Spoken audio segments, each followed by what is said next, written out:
wabarakatuh. Perkenalkan, nama saya Radianti dari Program Studi Pendidikan Guru Pendidikan Anak Usia Dini kelas A, Fakultas Ilmu Pendidikan Universitas Negeri Makassar. Halo teman-teman, bagaimana kabar kalian hari ini? Semoga selalu dalam lindungan Allah. Amin. Nah, pada kesempatan kali ini saya akan membahas materi tentang konsep antropobiologi. Nah, di dalam materi ini terbagi beberapa bagian. Yang pertama adalah konsep antropobiologi. Kemudian yang kedua adalah pengertian antropobiologi menurut beberapa para ahli. Kemudian yang ketiga adalah sejarah antropobiologi. Kemudian yang keempat adalah kajian antropobiologi, kemudian yang kelima adalah tujuan antropobiologi, dan kemudian yang keenam adalah manfaat antropobiologi. Nah, penasaran kan dengan materi yang akan saya bahas? Untuk itu, mari kita saksikan bersama-sama materi yang akan saya bahas. Yang pertama yang akan saya bahas adalah konsep antropobiologi.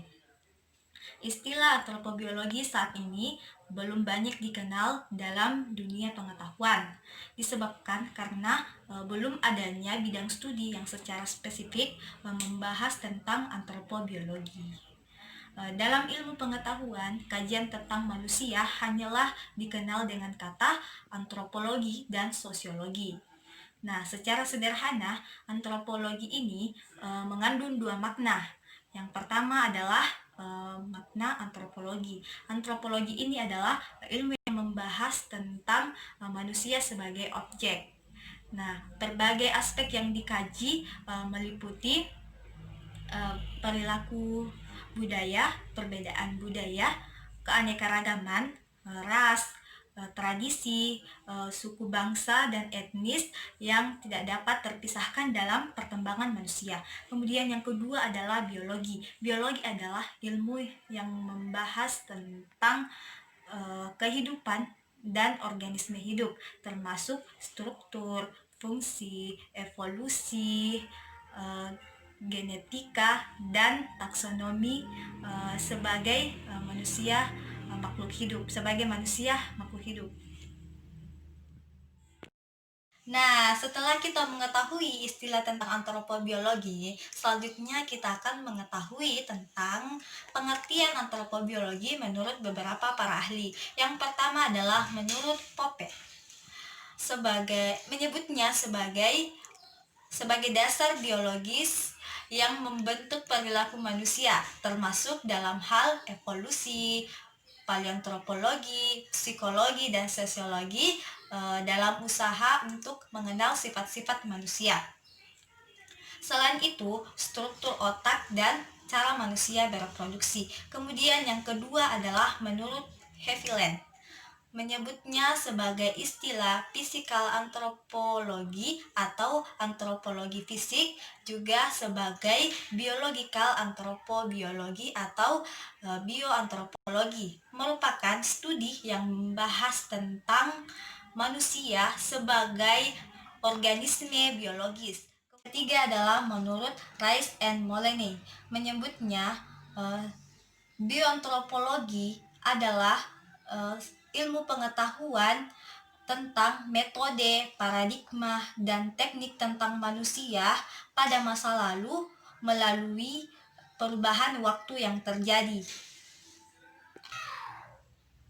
Kemudian yang keempat adalah menurut Stein dan Rowe, menyebut istilah antropologi fisik adalah sebagai suatu dinamika antara manusia dan lingkungannya, terutama dalam menyangkut proses ilogikal antara manusia dan evolusi atau perubahan manusia dalam kehidupan.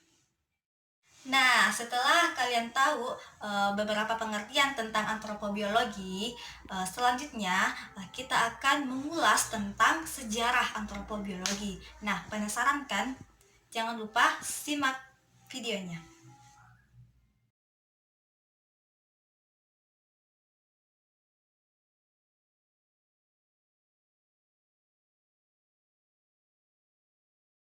Nah, selanjutnya kita akan membahas kajian tentang antropobiologi. Semoga teman-teman masih semangat ya. Baiklah, saya akan membahas tentang Kajian antropobiologi. Antropologi biologi adalah, atau sering juga disebut antropologi fisik, adalah cabang ilmu yang mempelajari manusia dan primata bukan manusia dalam arti biologis, evolusi, dan demografi.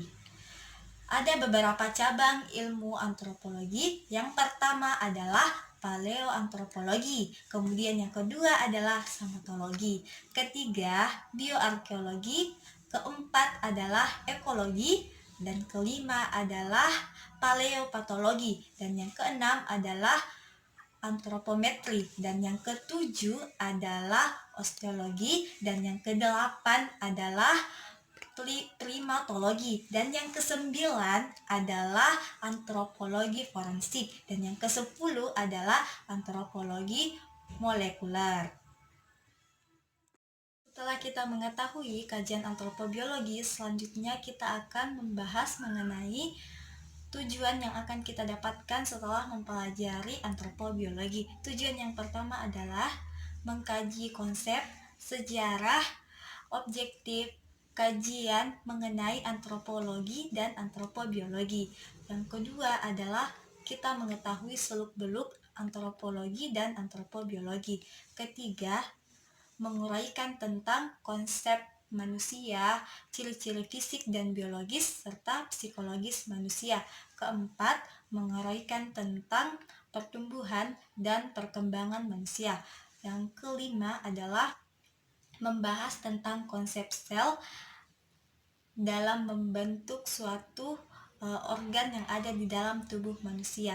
Dan masih banyak tujuan-tujuan yang lain yang kita akan dapatkan setelah mempelajari antropobiologi. Selanjutnya, mengenai tentang manfaat yang akan kita dapatkan setelah mempelajari antropobiologi. Terdapat dua manfaat yang akan kita dapatkan, yaitu satu manfaat teoritis dan yang kedua adalah manfaat praktis.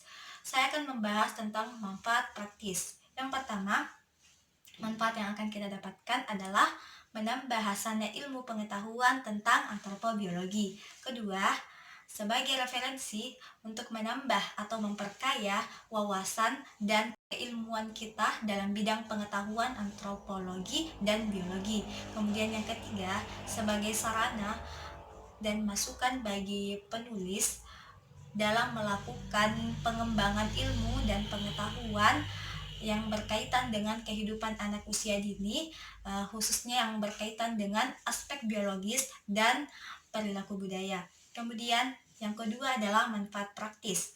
Yang pertama, manfaat yang akan kita dapatkan bagi para pelajar dan mahasiswa, yaitu kita dapat menjadikannya sebagai referensi dan sebagai rujukan.